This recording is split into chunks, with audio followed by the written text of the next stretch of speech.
اعوذ باللہ من الشیطان الرجیم بسم اللہ الرحمن الرحیم۔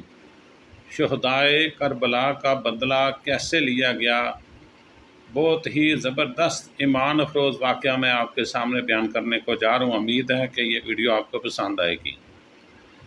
تو چلتے ہیں پھر اپنے اصل موضوع کی طرف کہ شہدائے کربلا کا بدلہ کس طرح لیا گیا۔ مختار بن ابی عبید ثقفی ان چند حکمرانوں میں شامل ہے جنہوں نے بنی امیہ کے خلاف تلوار اٹھائی، اور یہ عبد المالک بن مروان کا زمانہ تھا جب مختار ثقفی کو کوفہ پر تسلط حاصل ہوا۔ یہ تابعین میں سے تھا۔ اس کے والد حضرت ابو عبید ثقفی رسول اللہ صلی اللہ علیہ وسلم کے مشہور صحابی تھے۔ مختار نے 66 ہجری کو حکومت وقت کے خلاف تلوار اٹھائی اور یہ قسم کھائی کہ اگر میں کسی بھی ایسے شخص کو قتل نہ کروں جو کہ کربلا کے واقعے میں ملوث تھا تو مجھ پر خدا کی لعنت ہو۔ ناظرین کرام، یہی وہ قسم تھی جس نے مختار ثقفی کو مقبولیت کی بلندیوں پر پہنچا دیا۔ اور جب نواسہ رسول سیدنا امام حسین رضی اللہ تعالیٰ عنہ نے حضرت مسلم بن عقیل کو کوفے میں اپنا سفیر مقرر کیا تو مختار ثقفی نے حضرت مسلم بن عقیل کی مہمان نوازی کی۔ اس دوران یزید نے صحابی رسول کو ہٹا کر ایک سخت دل انسان عبید اللہ ابن زیاد کو کوفے کا گورنر مقرر کیا، جس نے آتے ہی مسلم بن عقیل کے خلاف معاذ کھڑا کر دیا اور مختار ثقفی سمیت بہت سے لوگوں کو حضرت مسلم بن عقیل کا ساتھ دینے کی وجہ سے جیل میں بند کر دیا۔ پھر اس نے دھوکے سے حضرت مسلم بن عقیل کو شہید کر دیا۔ مختار ثقفی جیل میں ہی اسی آس پر تھا کہ نواسہ رسول صلی اللہ تعالیٰ علیہ وآلہ وسلم کے آتے ہی کوفہ کے حالات ٹھیک ہو جائیں گے، لیکن بدقسمتی سے ایسا نہ ہوا اور بالآخر وہ واقعہ پیش آیا جسے تاریخ لکھتے ہوئے خون کے آنسو روتی ہے۔ سیدنا امام حسین رضی اللہ تعالیٰ عنہ کو شہید کر دیا گیا۔ اس واقعے کے تقریباً 6 سال بعد مختار ثقفی کو کوفے پر حکومت بنا لی اور قسم کھائی کہ واقعہ کربلا میں ملوث تمام کرداروں کو جہنم واصل کروں گا۔ مختار ثقفی نے کچھ لوگوں کی مدد سے 6000 لوگوں کے ناموں کی فہرست تیار کی جو کہ واقعہ کربلا میں یزید کے فوجی تھے، اور اس نے تہیہ کر لیا کہ میں ان کو کسی صورت زندہ نہیں چھوڑوں گا، انہیں عبرت نشان سزا دوں گا۔ آئیے اس فہرست میں کچھ بڑے لعنتیوں کے موت کا ذکر کرتے ہیں جو مختار کے ہاتھوں عبرتناک نشان بنے۔ سب سے پہلے عمر بن سعد کی بات کرتے ہیں۔ عمر بن سعد کربلا میں حضرت امام حسین اور اصحاب کو بے دردی سے شہید کرنے والا لشکر کا سپہ سالار تھا۔ مختار نے عمر بن سعد کو قتل کا ملزم عزم کیا اور کہا، میں بہت جلد ان صفات کے حامل شخص کو قتل کراؤں گا جس کا قتل زمین و آسمان اور ان کے تمام رہنے والوں کے لیے خوشنودی کا باعث ہوگا۔ حسین نامی ایک شخص اس مجلس میں بیٹھا ہوا تھا۔ وہ مختار کی بات سمجھ گیا اور اپنے بیٹے اریان کو عمر ابن سعد کے پاس بھیجا اور اسے خبردار کر دیا۔ دوسرے دن عمر سعد اپنے بیٹے حفص جو کہ جنگ کربلا میں بھی اس کے ساتھ تھا مختار کے پاس بھیجا تاکہ اس کے ساتھ گفتگو کرے۔ حفص جب مختار کے پاس پہنچا تو مختار نے اپنے ایک فوجی افسر کو جس کا نام کسان تھا تو اسے اپنے طور پر بلایا اور سائے کا حکم دیا کہ ابھی تم عمر سعد کے پاس جاؤ، اس کا سر تن سے جدا کر کے میرے پاس لے آؤ۔ ابن قتیتہ کہتے ہیں کہ کسان مختار کے حکم سے عمر بن سعد کے گھر میں داخل ہوا اور دیکھتا وہ بستر میں بیٹھا ہوا تھا۔ جب اس نے کسان کا حشرناک اور غضب آلودہ چہرہ دیکھا تو اپنی موت کو یقین کر لیا اور چاہا کہ اپنی جگہ سے اٹھ کر بھاگے، لیکن لحاظ میں اس کا پاؤں پھنس گیا اور بستر سے ہی اوپر گر گیا۔ کسان نے بغیر کوئی مہلت دیے اسے وہیں قتل کر دیا اور اس کا سر تن سے جدا کر دیا۔ یوں اس کی زندگی کا آخری ذلت امیز ورق ختم ہو گیا۔ کسان جب عمر سعد کا مانوس سر لے کر مختار کے پاس آیا، مختار نے عمر کے بیٹے حفص کو خطاب کرتے ہوئے کہا، اس کٹے سر کے مالک کو جانتے ہو؟ اس نے کہا، ہاں۔ اس کے بعد زندگی میں کوئی بلائی نہیں کی؟ مختار نے کہا، ہاں، تیرے لیے واقعتاً زندگی کا فائدہ مند نہیں رہی۔ حکم دیا حفص کا سر بھی تن سے جدا کر کے اس کے باپ کے سر کے ساتھ رکھ دیے جائے۔ اس کے بعد مختار نے کہا، عمر سعد کا سر حسین کے بدلے اور حفص کا سر علی اکبر کے بدلے، لیکن فوراً اپنے جملے کی تردید کرتے ہوئے کہنے لگا ہرگز نہیں، خدا کی قسم، میں دوبارہ خدا کی قسم اٹھاتا ہوں، کبھی یہ برابر نہیں ہو سکتے، بلکہ اگر میں قبیلہ قریش کے 3/4 حصے کو قتل کر دوں تب بھی حسین ابن علی کی انگلی کے ایک گرہ کے برابر بھی نہیں ہو سکتے۔ پھر مختار نے دونوں کے سر سیدنا علی شیر خدا کے بیٹے حضرت محمد بن حنیفہ کے پاس بھیج دیے۔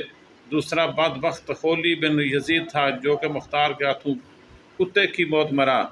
دیکھیں کیسے یزیدی کتوں کی موت جو ہے وہ مختار سقفی کے ہاتھوں ہوتی ہے۔ یہ خولی وہی شخص تھا جس نے نیزے پر حضرت سیدنا مولانا امام حسین رضوان اللہ تعالیٰ علیہم اجمعین کا سار انور چڑھایا اور کوفے کے ابن زیاد کے دربار میں لے جا کر خوب انعام و اکرام حاصل کیا۔ بعض روایت تو یہ ہیں کہ اگر اس نے سیدنا حسین کا آخری نیزہ مارا تھا، کوفے پر حکمران بنتے ہی مختار سقفی نے اپنے کوتوال ابو عمر کو چند فوجیوں کے ساتھ خولی بن یزید کی گرفتاری کے لیے بھیجا۔ ان فوجیوں نے آ کر خولی کے گھر کو گھیر لیا، اور جب خولی کو علم ہوا تو وہ چھپ گیا اور اپنی بیوی سے کہا کہ تم ان فوجیوں کو کہنا کہ مجھے خولی کے بارے میں کچھ پتہ نہیں۔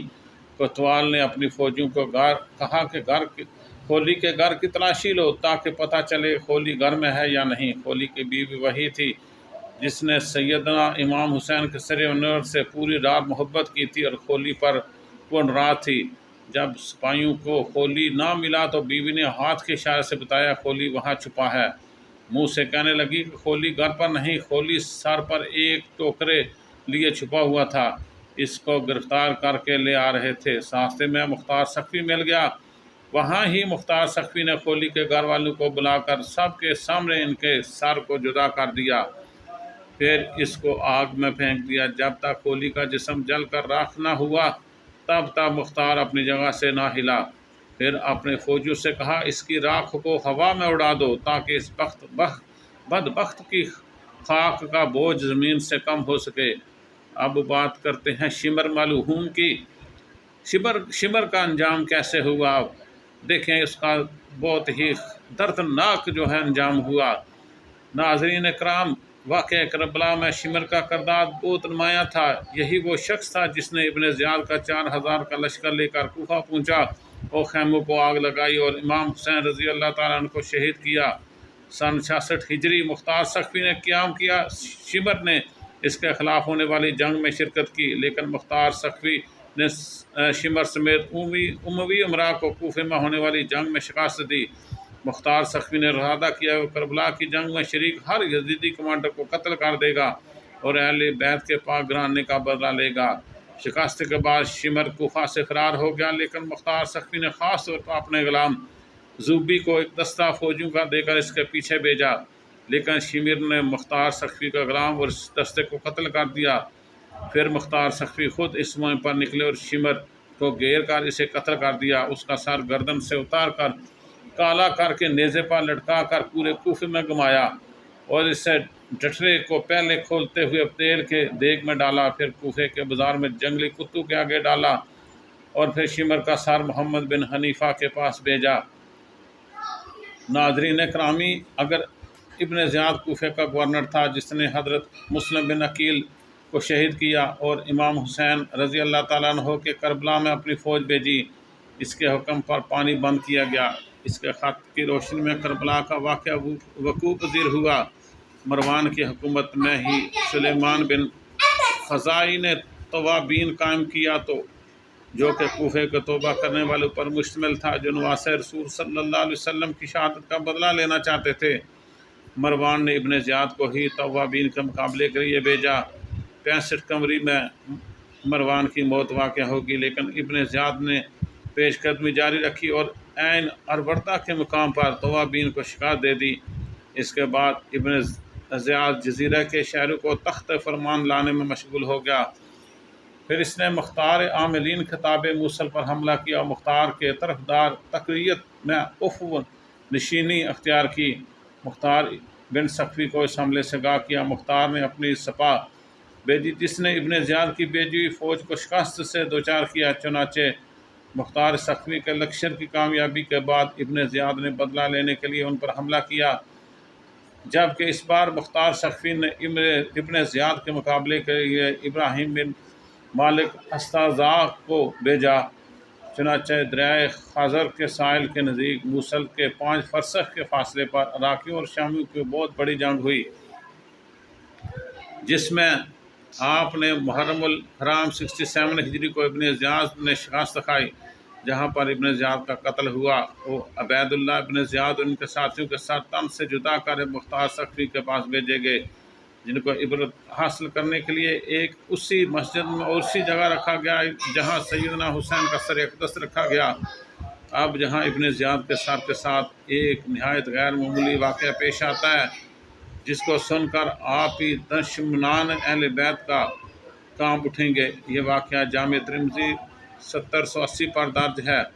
حضرت عمار بن عمیر تابعی بیان کرتے ہیں، جب مختار سقفی کی فوج کی جانب سے جنگ کے بعد یزید کے عراقی گورنر عبید اللہ ابن زیاد اور اس کے ساتھیوں کے سر کاٹ کر لائے گئے تو ان کے سروں کو ایک قطار میں مسجد میں لوگوں کی عبرت کے لیے رکھ دیا گیا۔ حضرت عمارہ فرماتے ہیں کہ جب میں مسجد میں پہنچا تو لوگ کسی خوفناک شے کو دیکھ رہے تھے۔ وہ آیا، اچانک میں نے دیکھا کہ ایک سانپ جو سروں کے درمیان سے گزرتا ہوا عبید اللہ ابن زیاد کے نتنوں میں گھس گیا اور تھوڑی دیر بعد سر میں رکا، پھر منہ سے نکل کر غائب ہو گیا۔ کچھ دیر بعد دوبارہ شور برپا ہوا، وہ آیا۔ حضرت عمارہ تابعی فرماتے ہیں، اس طرح اس سانپ نے 2-3 بار یہی عمل دہرایا۔ اللہ تعالیٰ معاف کرے ہمیں۔ یہ ہوتا ہے ظالموں کا انجام۔ حکیم بن طفیل طائی نے عباس علمبردار کے لباس پر قبضہ کیا تھا۔ امام حسین رضی اللہ تعالیٰ عنہ کو تیر مارے تھے۔ مختار نے اپنے سپاہیوں کو ان کی گرفتاری کے لیے بھیجا۔ جب وہ اس کو پکڑ کر لا رہے تھے تو اس کے حکیم کے گھر والے عدی بن حاتم کو حاتم طائی کا بیٹا تھا، اس کے گھر والے اس کے پاس تھے۔ انہوں نے کہا، تم مختار سے سفارش کرنے لگے؟ مختار عدی کے ساتھ بہت ہی عزت کے ساتھ پیش آیا۔ مختار نے اس کو بٹھایا۔ عدی نے اپنے آنے کی وجہ بتائی تو مختار نے کہا، آپ محمد صلی اللہ علیہ وسلم کے نواسے کے قاتلوں کے بارے میں سفارش کرتے ہیں؟ اس نے کہا، حکیم یہ جھوٹا الزام ہے۔ مختار نے کہا، اچھا ہم اس کو چھوڑ دیں گے۔ سپاہیوں کو راستے میں ہی معلوم پڑ گیا تھا کہ عدی حکیم کی سفارش لے کر مختار کے پاس چلا گیا ہے، اس لیے سپاہیوں نے راستے میں ہی حکیم کو قتل کر ڈالا۔ اس کو نشانہ عبرت اس لیے بنایا گیا کہ اس کو ایک کمرے میں بند کیا گیا تھا۔ اس نے کہا، تم نے عباس ابن علی کے کپڑے اتارے تھے، تم اپنی زندگی میں تیرے لباس کو اتارتے ہو۔ سپاہیوں نے اس کو اندھا کر دیا، پھر کہا، تم نے حسین ابن علی کو تیر مارا، ہم بھی تجھ کو تیر مارتے ہیں۔ یہ کہتے ہیں انہوں نے تیر مار کر حکیم کو قتل کر دیا۔ کربلا میں ان لوگوں نے حضرت امام حسین رضی اللہ تعالیٰ عنہ ان کو ساتھیوں کے ساتھ طرح طرح کے ظلم کیے تھے۔ اللہ معاف کرے، اس طرح کے ظالم لوگ دنیا میں پیدا ہی نہ ہوں، جس طرح کے ظالم لوگوں نے حضرت امام حسین رضی اللہ تعالیٰ عنہ کے ساتھ ظلم کیا۔ جو لوگ میدان کربلا میں سیدنا امام حسین رضی اللہ تعالیٰ عنہ کے مقابلے میں گئے، جس نے مولا حسین یا ان کے ساتھیوں کو شہید کرنے کی جرت کی، ان سب کو مختار سقفی نے بہت بے دردی سے جہنم میں واصل کیا، اور یقین اب وہ بھی جہنم میں ایندھن بن رہے ہوں گے۔ ایک روایت کے مطابق 6000 کوفی مختار کی ہاتھوں ذلت کی موت مرے، اور ان کو 6000 کو مختار سقفی نے انہیں قتل کیا۔ اس کے علاوہ بے شمار لوگ طرح طرح کے عذاب میں مبتلا ہو گئے تھے۔ تاریخ چیخ کر بتا رہی ہے کہ ان میں سے کوئی نہیں بچا جس نے اس دنیا میں ہی سزا نہ پائی ہو۔ ہر کسی کو بری سے بری سزا اور عذاب کا سامنا کرنا پڑا تھا۔ جس نے یہ واقعہ کربلا میں مظالم ڈھائے، یہاں تک کہ اس عذاب سے یزید لعین بھی نہیں بچ سکا تھا، اور وہ بھی بہت بری موت مرا تھا۔ اللہ پاک سے دعا ہے کہ وہ ہمیں رسول پاک صلی اللہ تعالیٰ علیہ وآلہ وسلم کی آل سے محبت کرنے کی توفیق عطا فرمائے۔ یا اللہ ہمیں رسول پاک صلی اللہ علیہ وسلم کی آل سے بے پناہ محبت عطا فرما، اور ہمیں بھی موقع دے کہ ہم ان پہ اپنی جان کو قربان کر سکیں۔ آمین ثم آمین۔